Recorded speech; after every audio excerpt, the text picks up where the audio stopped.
আমাদের একটা তাগাদা ছিল যে এরা সংস্কারের বাহানায় যদি নির্বাচনটা না হতে দেয়, সেজন্য আমরা সবকিছুতে আপোষ করে জুলাই জাতীয় সনদেও স্বাক্ষর করেছি। আমরা একত্রিত হয়েছি, সমঝোতা হয়েছে এবং নির্বাচনের স্বার্থে আমরা অনেক কথা বলি নাই। যে 2009 থেকে 2024 এই সময় পর্যন্ত আওয়ামী রেজিমে 30 লক্ষ কোটি টাকা প্রায় বিদেশে পাচার হয়েছে, সেই রিপোর্ট বলা হয় 29 লক্ষ 25 হাজার। এটা অ্যাপ্রক্সিমেটলি 30 লক্ষ কোটি টাকা বাংলাদেশ থেকে পাচার হয়েছে মাননীয় স্পিকার। এই হলো আওয়ামী চিত্র। আর আমরা এখানে বাহাস করতেছি কে মুক্তিযোদ্ধা কে মুক্তিযোদ্ধা না। আমরা আসুন সবাই সম্মিলিতভাবে বিদেশে পাচারকৃত এই সমস্ত অর্থ ফেরত আনার ব্যবস্থা করি। বিসমিল্লাহ, আসসালাতু আসসালামু আলা রাসূলিল্লাহ। মাননীয় স্পিকার, আমি বিনম্র শ্রদ্ধা জ্ঞাপন করছি সংক্ষিপ্তভাবে মহান মুক্তিযুদ্ধের সকল শহীদদের প্রতি, 2026-এর ছাত্রগণ অভ্যুত্থানের 2024-এর ছাত্রগণ অভ্যুত্থানের সকল শহীদদের প্রতি, বাংলাদেশের সকল গণতান্ত্রিক আন্দোলনে যারা শহীদ হয়েছেন তাদের সকলের প্রতি শ্রদ্ধা নিবেদন করি।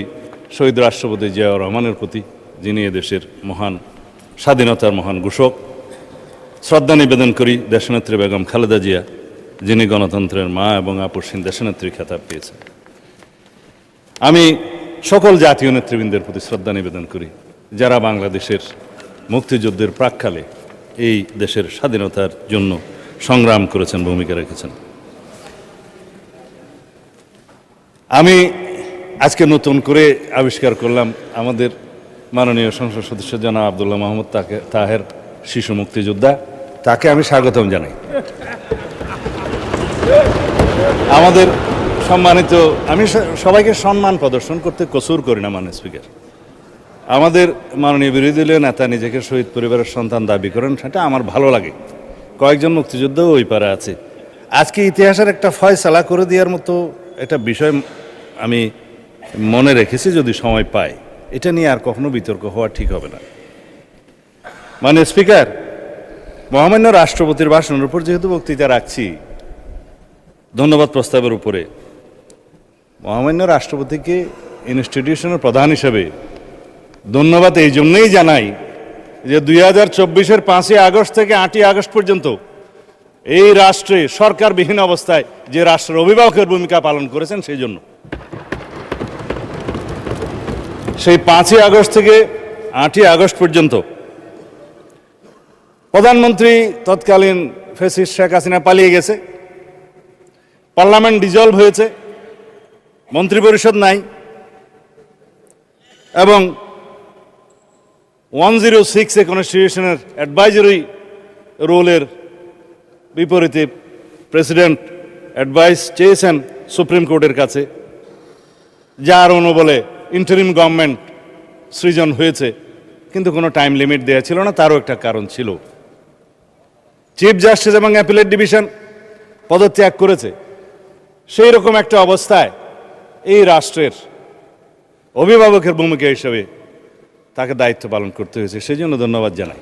ভাষণের জন্য পরে দেব। আমাদের এখানে একজন মাননীয় সংসদ সদস্য আছেন, বিরোধী দলের চিফ হুইপ জনাব নাহিদ সহ আরও অনেকেই চিফ অ্যাডভাইজার ডক্টর ইউনূস সাহেবের নেতৃত্বে শপথ গ্রহণ করেছিলেন। রাষ্ট্রপতিকে তখন তারা স্বীকৃতি দিয়েছে মাননীয় স্পিকার। এখানে যখন বলে যে 2024-এর ইন্টারিম গভর্নমেন্ট, আমি আসলে কিছু কথা বললে হয়তো অনেকে অন্যভাবে নেবে। এই ইন্টারিম গভর্নমেন্টটা ছিল ভিতরে বাইরে দুই দলের সমর্থনে। তো এক দল ছিল যমুনার অভ্যন্তরে, আর একটা দল ছিল যমুনাকে কিনারে। তো মাননীয় স্পিকার,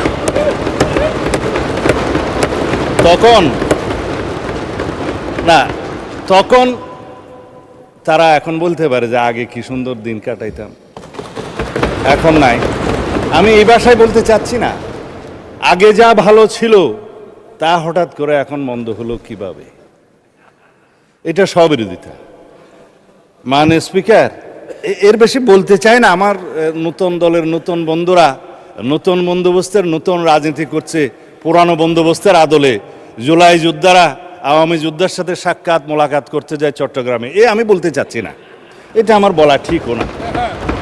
সুতরাং বন্দোবস্ত নতুন হলে রীতিনীতি সুরত আদলও নতুন হইতে হবে। এটা মানে স্পিকার, আমি অনুরোধ করব যাতে এগুলোতে কেউ মনে না করে আর কি। যাই হোক, সেই অন্তর্বর্তীকালীন সরকারের মেয়াদ তো একটা অনির্ধারিত না হলেও এটা নির্ধারণ জনগণ করে দিয়েছিল। কেউ কেউ নির্বাচন তখন চায় নাই, কিন্তু নির্বাচন আদায় করে নিতে হয়েছে মানে স্পিকার। এখানে সেটা দেশের ইতিহাস সাক্ষী দেবে। তো সুতরাং ওই 4 দিনের সরকার, 4 দিনের দুনিয়া, তো এখন বলতে গেলে যে ও उम्र दराज मांग के लाए थे 4 दिन, 2 अर्जों में काट गए, 2 इंतजार में, তখন খতম हो गए। তো এটা হচ্ছে শের, আমার কথা না। এখন আমি বাস্তবে আসার জন্য বলছি, আমরা একটা গণতান্ত্রিকভাবে নির্বাচিত সরকার, একটা ঐতিহাসিক নির্বাচন হয়েছে, সারা বিশ্ব স্বীকৃতি দিয়েছে। যারা ইলেকশন অবজারভার্স এসেছিলেন ইইউ সহ সমস্ত দুনিয়া থেকে, তারা সবাই বলেছে বাংলাদেশে একটা সুষ্ঠু শান্তিপূর্ণ নির্বাচন হয়েছে। গত পরশুদিন ইইউর নির্বাচন পর্যবেক্ষণ মিশনের চূড়ান্ত প্রতিবেদন দাখিল হয়েছে, আমাদেরকেও দিয়েছে, মাননীয় বিরোধী দলীয় নেতার কাছেও দিয়েছেন। তো তারা বলেছেন নির্বাচন বিশ্বাসযোগ্য, কোনো ইঞ্জিনিয়ারিং দেখা যায়নি। গতকালকের পত্রিকা 1টা 2টা 3টা, আমার কাছে আর বেশি পত্রিকা নাই। কিন্তু মাননীয় বিরোধী দলীয় নেতা এক জায়গায় শেকায়েত করেছেন যে হ্যাঁ, বিএনপি সংস্কারের বিষয়ে টালবাহানা করছে। তা আমি এখন পত্রিকাগুলো ফেলে দিলাম। তিনি আবার বলেছেন যে কোনো দলিলপত্র কাগজ ছাড়া, স্পেসিফিক কোনো কিছু ছাড়া যেন কথা না বলি, কয়েকদিন আগেও বলেছেন। আমি যা বলতে চেয়েছিলাম সেটা বলতে গেলে অনেক সময় লাগবে, বলতে পারছি না। তারপরেও বলি, মানে স্পিকার, এখানে তো ইতিহাস চর্চা অনেক হয়েছে, তো ইতিহাসের আকাশে তো অনেক তারা। বলেছেন 1947-এ মাওলানা মওদুদী সাহেব পাকিস্তানকে চেয়েছিলেন। এইটা মাননীয় স্পিকার, আজকে এত বছর পরে, কত বছর হলো তো জানি না, এখন 47 থেকে 2000, তারপরে 25, বোধহয় 75 বছরের বেশি হয়ে গেল, 78 হয়ে গেছে। আজকে এই নতুন ইতিহাসটা আবিষ্কার করার জন্য আমি ধন্যবাদ জানাচ্ছি। এখন 1971 সালকে ভালো লাগে না সেটা আমরা বলতে চাই না, কেন ভালো লাগে না সেটা আমরা জানি, কিন্তু 72-এর সংবিধান, 71-এর ইতিহাস, সব কিছুকে এখন স্বীকৃতি দিতে হচ্ছে। আমি বিরোধী দলীয় নেতৃবৃন্দকে অসংখ্য ধন্যবাদ জানাই যে আপনারা মুক্তিযোদ্ধাদের ধারণ করেছেন, নিজেরা মুক্তিযোদ্ধা দাবি করছেন এবং মুক্তিযুদ্ধের সেই ইতিহাসকে আপনারা স্বীকার করছেন। সেজন্য দালিলিকভাবে কথা বলি, জাতীয় মুক্তিযোদ্ধা কাউন্সিল বিল গত কয়েকদিন আগে পাশ হয়েছে। এটা ইতিহাস, রেকর্ড, এই পার্লামেন্টের এই লেজিসলেশন সাক্ষী দিবে। আমাদের সকল বিরোধী দলীয় নেতৃবৃন্দ বসা ছিলেন, নার পক্ষেও ভোট দেয় নাই, হার পক্ষেও ভোট দেয় নাই। এনসিপির বন্ধুরা হার পক্ষে ভোট দিয়েছে, সত্য কিনা বলতে পারে। এখানে কি লেখা আছে? সাব্যস্ত ঐতিহাসিকভাবে, এই আইনগতভাবে, উভয় পক্ষের স্বীকৃতিভাবে লেখা আছে, বাংলাদেশের মহান স্বাধীনতা অর্জনের লক্ষ্যে পাকিস্তানের বিরুদ্ধে যুদ্ধ লিপ্ত হইয়া হানাদার ও দখলদার পাকিস্তানি বাহিনী এবং তাহাদের এই দেশীয় সহযোগী রাজাকার আল বদর আল শামস, তৎকালীন মুসলিম লীগ, জামাত ইসলামী, নেজামে ইসলাম এবং দালাল ও শান্তি কমিটির বিরুদ্ধে মুক্তিযুদ্ধে সক্রিয় অংশগ্রহণ করিয়াছেন। এই সকল বেসামরিক নাগরিক উক্ত সময়ে যাহাদের বয়স সরকার কর্তৃক নির্ধারিত নিম্ন বয়সের সর্বনিম্ন বয়সের মধ্যে এবং সশস্ত্র বাহিনী, east Pakistan rifle, EPR, police বাহিনী, মুক্তি বাহিনী, প্রবাসী বাংলাদেশ সরকার ও উক্ত সরকার কর্তৃক স্বীকৃত অন্যান্য বাহিনী, নৌ কমান্ডো, কিলো ফোর্স, আনসার সদস্য এবং বাংলাদেশের নিম্নবর্ণিত নাগরিকগণ বীর মুক্তিযুদ্ধে অন্তর্ভুক্ত হইবেন। তার মধ্যে বীরঙ্গনা হয়েছে, নার্স, ডাক্তার, চিকিৎসকদেরকেও বলা হয়েছে।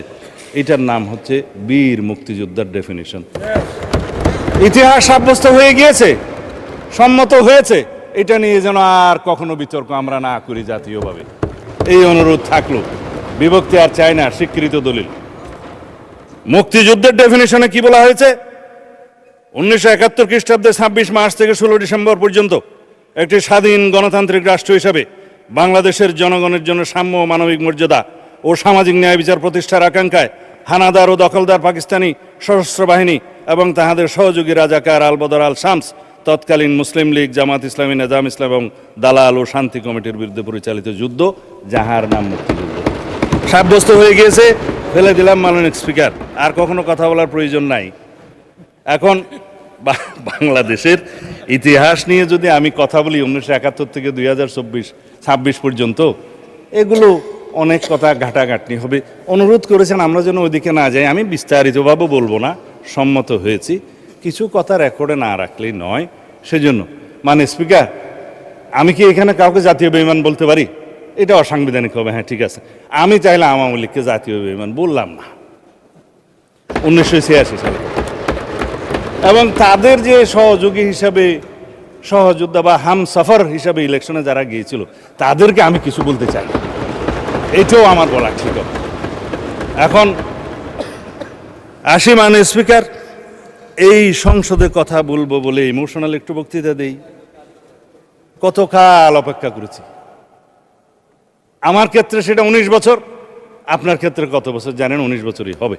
মাঝখানে এই সময়গুলোর মধ্যে কত পানি গড়িয়ে গেছে স্পিকার, কত সংগ্রাম, কত ত্যাগ, কত রক্তদান, গুম, খুন। আমি নিজে গুম হয়ে নির্বাসনে থেকেছি 9.5 বছরের মতো, বিদেশে গিয়ে জেল খেটেছি। আজকে এগুলো নিয়ে আন্ডারমাইনিং করে যারা করে, তারা কেউ কেউ বিদেশে বসে করে, কেউ দেশীয় দোসররা করে কি কারণে? আমাদের ডেমোক্রেটিক স্ট্রাগলটাকে যারা আন্ডারমাইনিং করার চেষ্টা করে, তারা বাংলাদেশের এই ছাত্র গণ অভ্যুত্থানের ইতিহাসকেও হয়তো একদিন কলঙ্কিত করবে। এককভাবে কেউ কোনো সংগ্রামে জয়ী হয় নাই। 2024 ছাত্র গণ অভ্যুত্থানের ভিত্তি সোপান একদিনে নির্মিত হয় নাই। আমরা জানি এই গণতান্ত্রিক সংগ্রামে আমরা বলা হয় যে মুক্তির মন্দিরে সোপানতলে কত প্রাণ হলো বলিদান লেখা আছে অশ্রু জলে। তারপরে কি আছে স্পিকার, যারা স্বর্গগত তারা আজও জানে যে স্বর্গ থেকে প্রিয় মাতৃভূমি। এগুলো সব কবিতা, গান, আমি হয়তো ঠিকভাবে বলতে পারছি না, বাট ইমোশনালি এই কথাগুলো বলতে হচ্ছে এই কারণে, যারা গুম হয়ে আজও ঘরে ফিরেনি, তাদের জন্য অপেক্ষা করছে ইলিয়াসের সন্তানেরা। তার সঙ্গিনী এখনো বাতায়ন খুলে বসে থাকে তার স্বামী কোনোদিন আসবে বলে। আমরা তাদের কাছে কি জবাব দেব?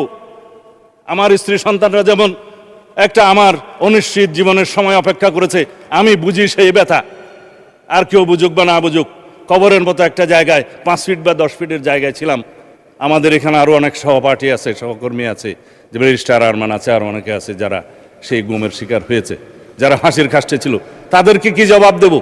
আসুন আমরা এমন একটা বাংলাদেশ বিনির্মাণ করি যার প্রত্যাশা আমাদের শহীদরা করেছেন, যার আকাঙ্ক্ষা আমরা করেছি, যার আকাঙ্ক্ষার 71-এর শহীদরা করেছেন। এখন 2024-এর বিষয়ে আমার তরুণ বন্ধু সংসদ মাননীয় চিফ হুইপ বিরোধী দলের বলেছেন, আমি কিছু পয়েন্ট নোট করেছিলাম, আমার সৌভাগ্য হয়েছিল তার বক্তৃতা শোনার। আমি অ্যাপ্রিসিয়েট করি, আমরা এমন পার্লামেন্টারিয়ানদেরকে চাই যারা ভবিষ্যতে এই পার্লামেন্টকে লিড করবে, গ্রোমিং হবে। তবে কিছু কথা বলতেই হয়, কারণ স্পিকার, এখানে শিকোয়া আর শেকায়েতের ছড়াছড়ি হয়েছে। আমি শুধু জবাবে শিকোয়া করতে চাই, তার মধ্যে যদি কিছু বলা হয়ে যায় তাতে আমাকে ক্ষমা করবেন। তিনি বলেছেন বিএনপি জুলাই সনদ থেকে সরে গিয়েছে। স্পিকার, বিএনপি জুলাই সনদ থেকে সরে যায় নাই, বিএনপি জুলাই সনদকে আঁকড়ে ধরেছে। দেখেন কত বড় বই, এইখানে যারা দস্তখত করেছে, এটা হাতে লেখা অরিজিনাল বুক। এর মধ্যে 30টা পার্টির মধ্যে 4টা পার্টি সই করে নাই, 26টা পার্টি সই করেছে। আমার ছোট বন্ধু এই নাহিদ সাহেবরা সই করেছেন 16/2/2026 সালে। এটা ফটোকপি ওখানকার লেখা আছে, নোট অফ ডিসেন্ট ব্যতিরেকে গণভোটের গণরায়ের সিদ্ধান্তের পূর্ণাঙ্গ বাস্তবায়ন সাপেক্ষে। কেন এই নোট অফ ডিসেন্টের মধ্যে স্পিকার, এনসিপি জুলাই সনদের দফা 16(4), দফা 22(গ), 2 জায়গাতে নোট অফ ডিসেন্ট তারা দিয়েছে। এখন যারা নোট অফ ডিসেন্ট দিয়েছে তারা তো স্বীকৃতি দিলই যে নোট অফ ডিসেন্ট দেওয়া জায়েজ। আবার সই যখন করছে তখন বলল যে নোট অফ ডিসেন্ট ব্যতি রেখে গণভোট। সরে কারা গেল স্পিকার? দালালিকভাবে বললাম, আপনারা সরে গিয়েছেন। আমরা সরে যাইনি। এখন গণরায়, গণভোট, জুলাই আদেশ, জুলাই জাতীয় সনদ এগুলোর বিষয়ে আমি অনেকবার ভাষণ দিয়েছি, এখানে, ঘরে, বাইরে, সংসদের বাইরে। হয়তো আমার দুর্ভাগ্য বোঝাতে পারিনি, কিন্তু জুলাই আদেশ এবং জুলাই সনদ এই বিভ্রান্তি চিরতরে মিটে যাক। যে আদেশটা হয়েছে সেই আদেশটা হচ্ছে, এটা যদি আমাদের অনেক বন্ধুরা এখানে মাহমুদুল ইসলামের কনস্টিটিউশনাল লটা নিয়ে আসেন, ব্যারিস্টার সাহেবরা খুলে দেখবেন 490 নম্বর পৃষ্ঠায় লেজিসলেচার সেকশনে কাকে বলা হয়েছে কালারেবল লেজিসলেশন এবং ফ্রড অন দি কনস্টিটিউশন। কিভাবে পার্লামেন্টের যেটা এখতিয়ার নাই, ডাইরেক্টলি অর ইনডাইরেক্টলি পার্লামেন্ট যদি সেরকম কোনো লেজিসলেশন করে সেটা হবে colourable legislation and fraud on the constitution. অনেক ব্যারিস্টাররা আছে, দেখতে পারেন কোন 3rd এডিশনে বোধহয় 490 পেজ কনস্টিটিউশনাল ল, মাহমুদুল ইসলাম খুলে দেখুন তারা কিভাবে ইন্টারপ্রেট করেছে। এটাকে বাইবেল বলা হয় কনস্টিটিউশনের, সুপ্রিম কোর্ট মানে। আমি অবশ্য বাইবেল শব্দটা এখানে বলতে চাচ্ছি না। যাই হোক, সেটা কি রাষ্ট্রপতি পারে? লেজিসলেচার যখন বৈঠকে থাকবে না তখন রাষ্ট্রপতি অর্ডিন্যান্স জারি করতে পারে বটে, কিন্তু কোনো অর্ডিন্যান্স দিয়ে সংবিধানের কোনো কানুন, ধারা, উপধারা কোনো কিছুই বাতিল অথবা সংশোধন করতে পারেন না। Article 93 constitution. আমি কনস্টিটিউশন করলে আমার উপরে খুব বেশি খ্যাপা হয় সোশ্যাল মিডিয়াতে আজকাল, যা বলে মাননীয় স্পিকার, এটা দেখাও যায় না, শোনাও যায় না। এই বাক স্বাধীনতার নামে যা চলছে। তিনি একটা অর্ডার করলেন, এই যে আমাদের আজকে অর্থমন্ত্রী সাহেবও সেটা বলেছেন, আইনমন্ত্রী সাহেবের সমর্থন নিয়ে বলেছে যে তফসিলে, প্রথম তফসিলে সেটা বলা আছে 17-এ সাবসেকশন 3-তে, পরে পেরাতে বলা আছে যে 7th of April 1973 পরে কোনো অর্ডার ইস্যু করার কোনো এখতিয়ার রাষ্ট্রপতির রইল না। অর্ডারই যেটা না, ভয়েড ইন ইস্যু, সেই অর্ডারের উপরে কথা বলছে মাননীয় স্পিকার আমাদের বিরোধী দলীয় সদস্যরা। জনাব নাহিদ সাহেবকে আবারও ধন্যবাদ জানাই যে বলেছে রাষ্ট্রপতি অর্ডার দিতে পারে না, রেকর্ডে আছে, মানে এরপরে তিনি বলছেন যেহেতু এর উপর একটা গণভোট হয়েছে, মাননীয় স্পিকার সাদই যদি জায়েজ না হয় তাহলে পরে লিজিটিমেট হয়ে যাবে না বাকিটা। এটা হচ্ছে মোটামুটি কথা। এখন বলছে গণভোট হওয়ার কথা। হ্যাঁ, আমাদের মাননীয় সংসদ সদস্য জুনায়েদ সাকি সাহেব, আরও অনেকে এখানে যারা ঐক্যমত্য কমিশনের মধ্যে, জাতীয় ঐক্যমত্য কমিশনের মধ্যে কাজ করেছেন, সদস্য ছিলেন, বিভিন্ন পার্টিকে প্রতিনিধিত্ব করেছেন, শাহাদত সাহেব, সেলিম সাহেব আছেন, আমাদের মাননীয় সদস্য তাহের সাহেব আছেন, আরও অনেকে আছেন। গণভোট হওয়ার কথা প্রস্তাব তো আমিই করেছিলাম বিএনপির পক্ষে। কিসের উপরে করেছিলাম? জুলাই জাতীয় সনদের যখন আপনারা আইনগত ভিত্তি চাচ্ছেন যে এটার একটা আইনগত ভিত্তি রচনা করার দরকার, তা আমরা বললাম যে ঠিক আছে, সার্বভৌম জনগণের কাছে যাই, তারা এই জুলাই সনদের পক্ষে আছে কিনা আমরা জেনে নেই। একটা রেফারেন্ডাম হতে পারে, রেফারেন্ডামের জন্য একটা অধ্যাদেশ হবে, হলো, সম্মত হলো। জুলাই জাতীয় সনদের উপরে গণভোট তো আমরা মানেই মাননীয় স্পিকার। জনগণ ভোট দিয়েছে, আমার নেতারা বলেছে যে গণভোটের পক্ষে হ্যাঁ বলুন, বলেছে।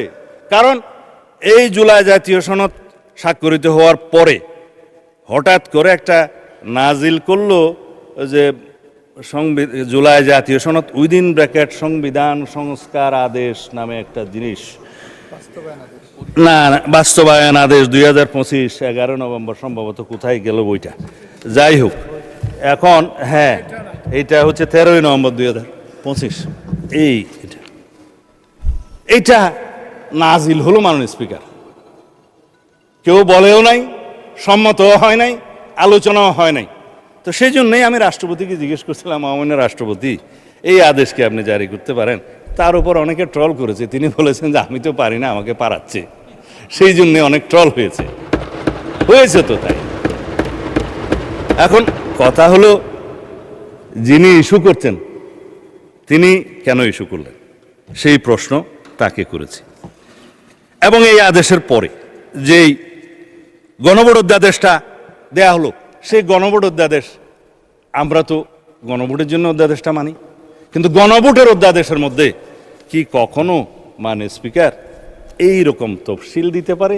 জুলাই জাতীয় সনদের এই 48টা তফসিল এখানে দেয়া আছে, দিয়ে নোট অফ ডিসেন্টের কোনো পোর্শন এখানে রাখা হয় নাই। It is also a fraudulent ordinance, যে 30টা প্রভিশন আউট অফ 48।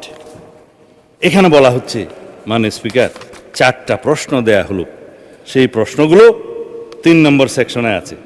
সেই প্রশ্নগুলোর মধ্যে 3.5টা জুলাই সনদের সাথে আছে, সামঞ্জস্য আছে, আধাটা প্রশ্ন নাই। সেই আধাটা প্রশ্ন হচ্ছে ওই অবৈধ জুলাই আদেশের উপর ভিত্তি করে।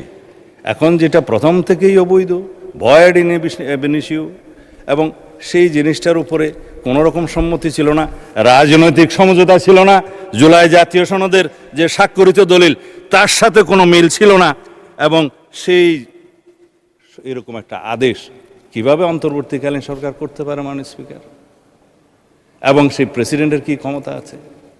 আমরা তো জুলাই জাতীয় সনদ বাস্তবায়নের জন্য যে নোট অফ ডিসেন্টের অংশ দিয়েছে, সেই মতে আমাদের নির্বাচনী ইশতেহার আমরা উল্লেখ করেছি প্রত্যেকটা দফা, আমার সাথে নির্বাচনী ইশতেহার আছে, এবং প্রত্যেকটা দফা যেখানে নোট অফ ডিসেন্ট আছে নির্বাচনী ইশতেহার উল্লেখ করতে যেয়ে আমাদের 3 পাতা বৃদ্ধি পেয়েছে সেটার বহর।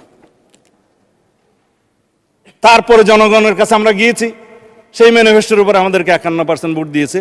সংখ্যার দিক থেকে 213টা না 14 জন আমরা এখানে সংসদ সদস্য আছি মাননীয় স্পিকার। এখন সেটা কথা বলছে একটু আগে মাননীয় সদস্য জনাব তাহের সাহেব, যে 2/3 মেজরিটির পরিণতি আমরা জানি। মাননীয় স্পিকার, 2/3 মেজরিটি না হলে 1979 সালে 5ম সংশোধনী হতো না, বাকশাল বিলুপ্ত হতো না, বহুদলীয় গণতন্ত্র প্রতিষ্ঠা হতো না, এবং জুডিশিয়ারি ইন্ডিপেন্ডেন্স কায়েম হতো না, আর্টিকেল 96 আসতো না, সুপ্রিম জুডিশিয়াল কাউন্সিল আসতো না, এই দেশে মুক্ত গণমাধ্যম আসতো না, এগুলো কিছুই আসতো না। এবং 2/3 মেজরিটি না হলে শেষ পর্যন্ত আমরা আজকে এইখানে যে এসছি জনগণের জন্য প্রত্যাশা পূরণ করার জন্য, আমরা হয়তো সেই সংবিধান সংশোধনী করতে পারতাম না। আমরা অ্যাপ্রোচ করেছি প্রথম দিকের ভাষণে on behalf of the leader of the house, that আসুন আমরা একটা সংবিধান সংশোধনী বিশেষ কমিটি করি, রুলস অফ প্রসিডিউরের 266 অনুসারে। ওখানে টার্মস অফ রেফারেন্স থাকবে, আমরা আলোচনা করব। এখানে জুলাই জাতীয় সনদ সহ under the sun anything we can discuss there, এবং আমরা একটা let us have a constitution for the future generation. আমরা এখানে আলোচনা করব, কম্প্রোমাইজ করব, আলাপ আলোচনার ভিত্তিতে, সমঝোতার ভিত্তিতে আমরা সেই কনস্টিটিউশনটা গ্রহণ করব। তারা বললেন সংস্কার পরিষদ করতে হবে। আপনারা যদি সংশোধনীকে সংস্কার মনে করে মনে মনে খুশি হতে পারেন, অসুবিধা কি? আসুন ওখানে আলোচনা করি। আপনারা গতকালকে আইনমন্ত্রী সাহেব প্রস্তাব করেছেন যে আমরা সংবিধান সংশোধনী কোন কমিটি করতে চাই, আমরা 12 জনের নাম ঠিক করেছি, আপনারা দয়া করে 5 জনের নাম দেন। আপনারা বললেন যে আমরা এখনো সিদ্ধান্ত নেই, পরে জানাবো। তো জাতি শুনলো যে আমরা চাচ্ছি, আপনারা চাচ্ছেন না। যাই হোক, এখনো সময় আছে, চাইতে পারেন। নেভারদিলেস বলা হচ্ছে সংবিধান সংস্কার পরিষদ কেন করা হচ্ছে না। মাননীয় স্পিকার, অনেক কাগজ আমি দালালিকভাবে দেখাতে পারি, দেখানো ঠিক হবে কিনা জানি না। এই হচ্ছে একটা ইন্টেনশনাল অর্ডার 19/1/2026 আইন উপদেষ্টা সাহেব সই করছে আইন মন্ত্রণালয়ে, যে ব্লু কালারের এই সংবিধান সংস্কার পরিষদের শপথ ফরমের নমুনা হবে। কি এখতিয়ার আছে? সংবিধানের তফসিলে আর্টিকেল অনুসারে 148 মনে হয় যে তফসিলগুলো 3য় তফসিলে আছে, ফর্মগুলো। হ্যাঁ, আমি না বললে রিপিট করেন না, 148 ঠিকই আছে। এখন অন্তত জনগণ বিশ্বাস করে এই যে ব্লু পেপারে আইন উপদেষ্টা সাহেব সই করে দিলেন যে ব্লু পেপারে এই সংবিধান সংস্কার পরিষদের শপথ ফর্ম হবে। কোথায় পেয়েছে? পদে পদে তারা সংবিধান ভায়োলেশন করেছে। এর উপর ভিত্তি করে ফাইল ইনিশিয়েট হয়েছে আরো আগে। তখন তো মাননীয় স্পিকার গণভোট হয় নাই। 19 জানুয়ারিতে 2026 কি গণভোট হয়েছে? যে গণভোটের অনুবলে যে সব জায়েজ করতে চাচ্ছে, এটা তো বিফোর দ্যাট, ডকুমেন্টারি কথা বলছি। তারপরে এই সংসদ সচিবালয় থেকে 16/2 তারিখে নির্বাচন কমিশনে চিঠি দেওয়া হলো যে আপনারা তৈরি থাকেন মাননীয় প্রধান নির্বাচন কমিশনার, 2টা করে শপথ আপনাকে পড়াইতে হবে। কোথায় পেল মাননীয় স্পিকার? এই ক্ষেত্রে নির্বাচন কমিশনের একটাই ফল্ট, তারা এই চিঠির অনুবলে এসে রেডি হয়ে গেছে যে আমরা 2টা শপথ নেব। আমরা বললাম যে না, আমরা এখনো এই কনস্টিটিউশনের ভিতরে আছি, যদি সংশোধন হয়ে সংস্কার পরিষদ গঠন হয় তখনকার বিষয় তখন দেখা যাবে, আমরা আপাতত এমপি হিসেবে শপথ নেই। আমার বিরোধী দলের বন্ধুরা 2টা শপথ নিছে, তাইলে প্রথম শপথের কি হবে? এমপি হিসেবে শপথেরটা সেটা কানুন বলবে, সুপ্রিম কোর্টে যে রিট দাখিল করা হয়েছে সেইখানকার অবজারভেশন কি আছে সেটা তখন তারা বলবে। তা আমি এখন ওই যে জবাবে শিকুয়া করতে করতে তো আমার আসল আলোচনায় যেতেই পারি না মাননীয় স্পিকার। তা এখন আপনাকে আমি সময় দেওয়ার জন্য অনুরোধ করতে পারবো না, সুতরাং আমি আসি যে সংবিধান সংশোধনের ক্ষেত্রে যে কমিটির প্রস্তাব আমরা করলাম সেখানে যে আপনারা এখনো সম্মতি দিলেন না, তাহলে কি আমরা পঞ্চদশ সংশোধনী নিয়ে এই সংসদে চলবো, এই দেশ চালাবো? পঞ্চদশ সংশোধনী যেখানে 55টা দফা আছে, সেই দফার মাত্র 6টা দফা মাননীয় হাইকোর্ট ডিলিট করে দিয়েছেন বা নন কনস্টিটিউশনাল ঘোষণা করেছেন, নন অ্যাস্ট করে দিয়েছেন। তার মধ্যে বলা যায় আপনার 7A and B, যেটা বলা হয় যে ফ্রড অন দি কনস্টিটিউশন, যেটা কালারেবল রেজিস্ট্রেশন হয়েছে, এখতিয়ারে নাই, ভবিষ্যৎ পার্লামেন্টের এখতিয়ার তারা খর্ব করে, সেটা করেছে। তারপরে আর্টিকেল 58A, ওইটা ক2 পরিচ্ছেদ যেটা আছে আর কি, আপনার তত্ত্বাবধায়ক সরকার বিলোপ করেছিল, সেটাকে আনকনস্টিটিউশনাল ঘোষণা করেছে। 44 সাবসেকশন 2 করেছে, যেটা জুডিশিয়ারির ব্যাপার, আপনার হাইকোর্ট ডিভিশনের একটা এখতিয়ারকে লোয়ার লেভেলে ডিস্ট্রিক্ট কোর্ট লেভেলে নিতে চেয়েছিল, সেটা তাদের ভালো লাগে না, যেহেতু কনস্টিটিউশনাল কোর্ট হচ্ছে হাইকোর্ট, আর ওগুলো হচ্ছে যে court by law, created by law, সেই জন্য করেছেন। তারপরে আর কি হলো, গণভোটের 142টা তারা অবৈধ ঘোষণা করেছিল 15th অ্যামেন্ডমেন্টে, সেটাকে তারা আনকনস্টিটিউশনাল ঘোষণা করলো। এই 5টা 6টা বাদে বাকি 55-এর সব কিছু তো রয়ে গেছে মাননীয় স্পিকার। হ্যাঁ, সবাই ঠিকই বলে যে ওখানে একজনের ছবি ওঠানোর কথা, আপনারা উঠাচ্ছেন না কেন? যদি আপনারা সংবিধান সংশোধনে রাজি না হন তাহলে তো ছবি লাগাতে হবে। আপনারা কি সেটা চান? আমরা চাই মহান আল্লাহর উপর আস্থা এবং বিশ্বাস আমরা ধারণ করি, প্রিয়াম্বলে সংবিধানের মূলনীতি এবং রাষ্ট্র পরিচালনার মূলনীতি আর্টিকেল 8-এ, সেটা যদি আমরা সংবিধান সংশোধন না করি তাহলে তো ধারণ করতে পারবো না মাননীয় স্পিকার। এগুলো জনগণ জানুক, সেই জন্য আমি এখন আহ্বান জানাচ্ছি, আপনারা নিশ্চয়ই জানেন আমরা একটা সোভারেইন, ইন্ডিপেন্ডেন্ট এবং ইউনিটারিস রিপাবলিক। এই রিপাবলিকের মানি আসছে হলো রেস পাবলিকা থেকে, এটা জনগণের সম্পত্তি, রেস মানি জিনিস। এই রিপাবলিকের মালিক জনগণ। আপনারা অনেকেই বক্তৃতা দিয়েছেন যে কনস্টিটিউশন তো মানুষের জন্য, মানুষ কনস্টিটিউশনের জন্য না, 100% সত্য। সুতরাং এই রিপাবলিকের যে মালিক জনগণ, তাদের পক্ষে যদি আমরা কনস্টিটিউশন অ্যামেন্ডমেন্ট করতে চাই তাহলে আমাদেরকে এই সংবিধান সংশোধনী কমিটিতে আসতে হবে। মানে স্পিকার, বর্তমান দুনিয়াতে with new global order, new global economic order, new global south, balance and imbalance, এগুলো সবগুলোর সাথে তাল মিলিয়ে আমাদের নেতা মাননীয় প্রধানমন্ত্রী জনাব তারেক রহমান বিশ্ব স্বীকৃতি পেয়েছেন। 100 influential leaders of the world যে তালিকা হয়েছে তার মধ্যে পেয়েছে।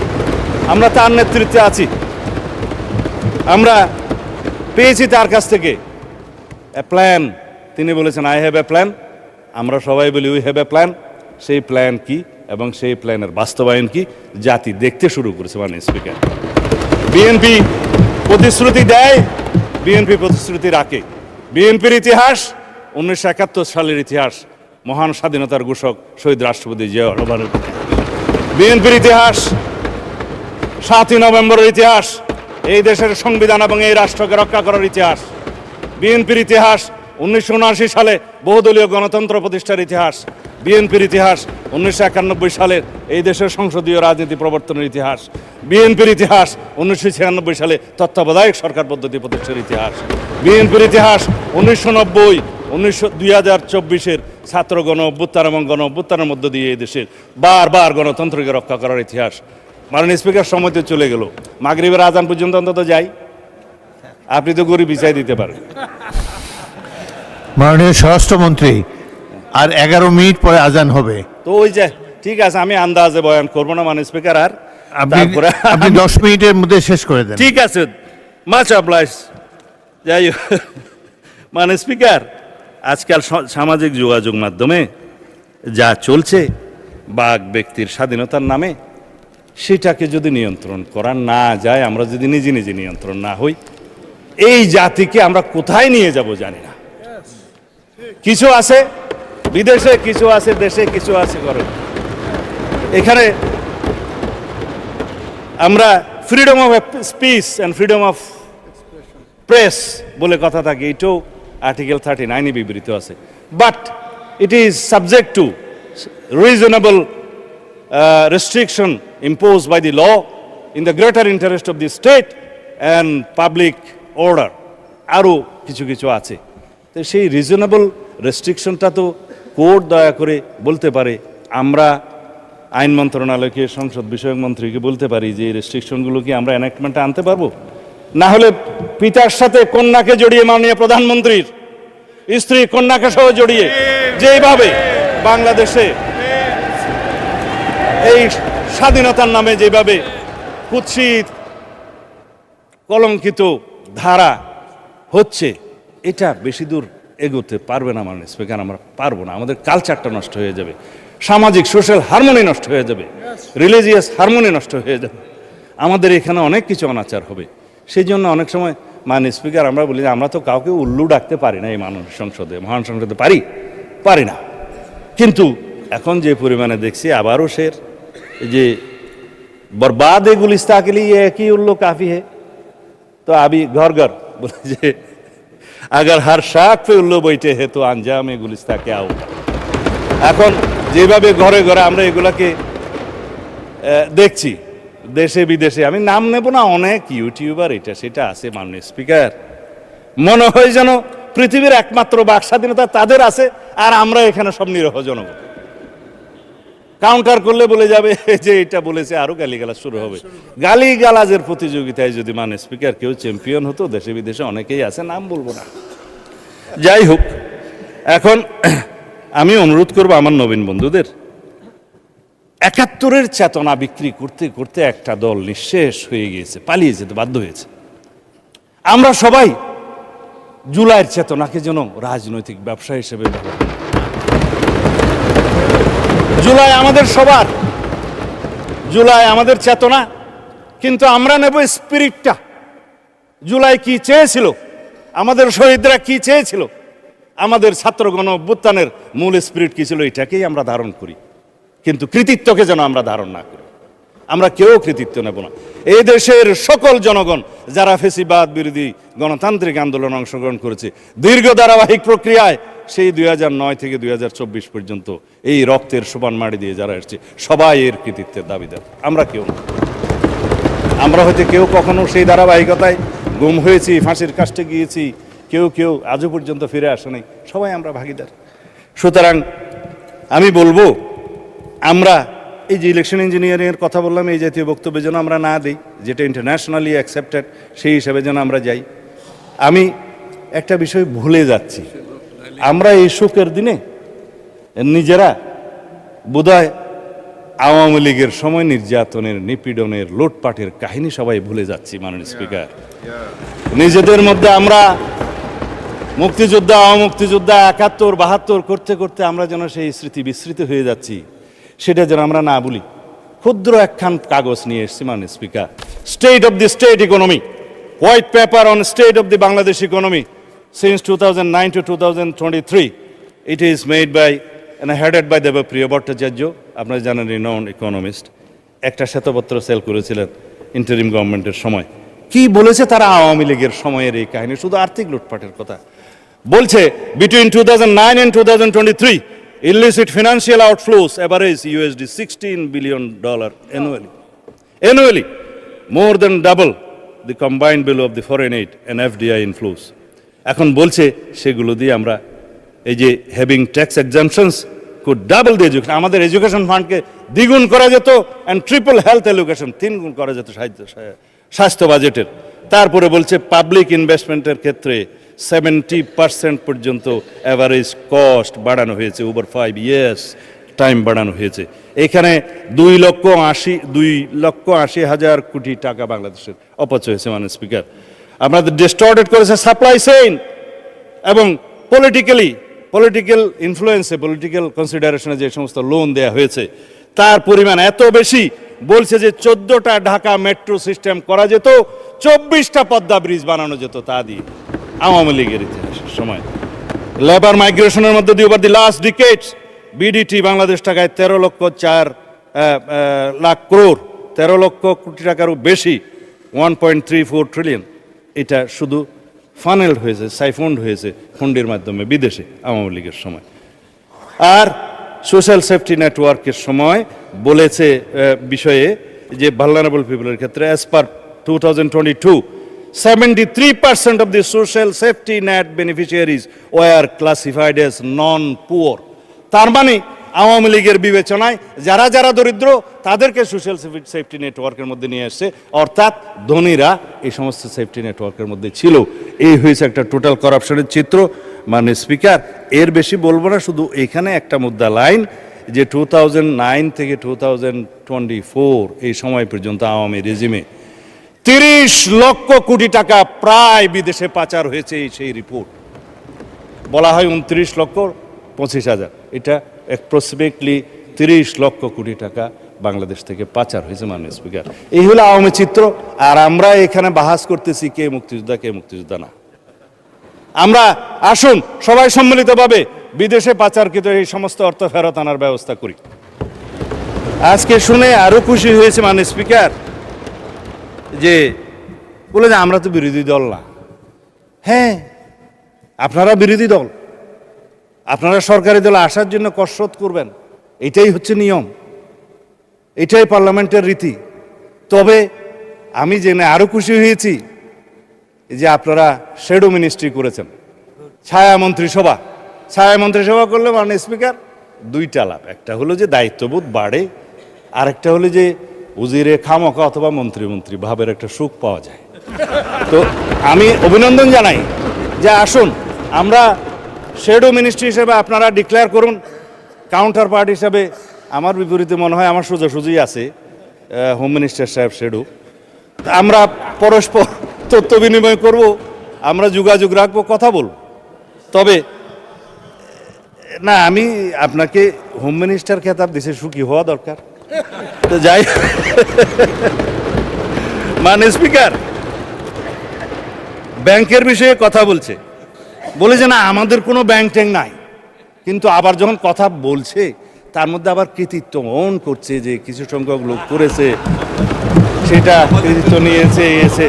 মানে স্পিকার ব্যাংক টাকা তো ভালো, অস্বীকার করার দরকার কি। তবে শুধুমাত্র দুষ্ট লোকেরা বলে যে কত পার্সেন্ট শেয়ার কার আছে এটা একটু খোলাসা করা দরকার।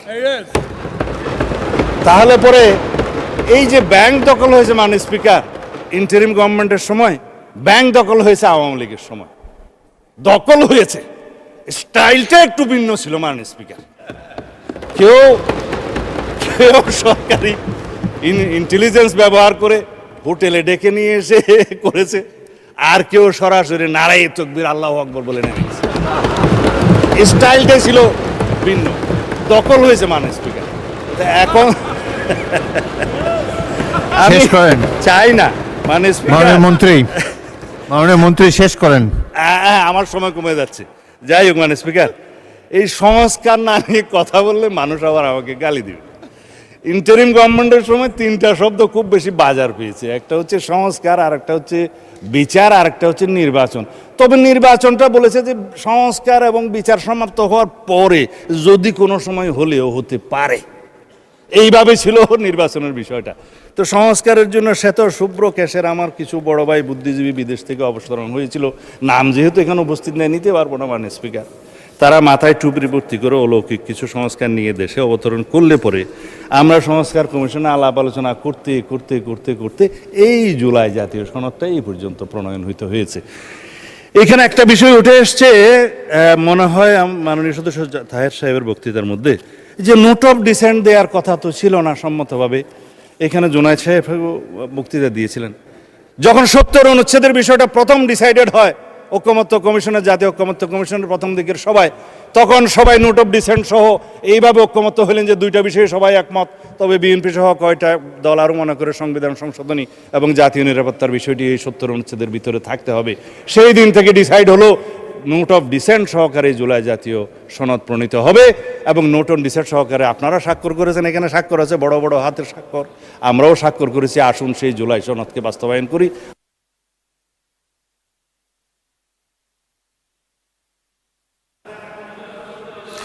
আপনি আজানের অপেক্ষায় আছেন? আচ্ছা চালান, আজান পর্যন্ত বলেন। ঠিক আছে, মানে খাঁটি প্র্যাকটিসিং মুসলিম তো আজান দিলে নিজে নিজেই বন্ধ হয়ে যাব। যাই হোক, মাননীয় স্পিকার, আমি আসলে বলতে চেয়েছিলাম সংস্কার হচ্ছে একটা চলমান প্রক্রিয়া।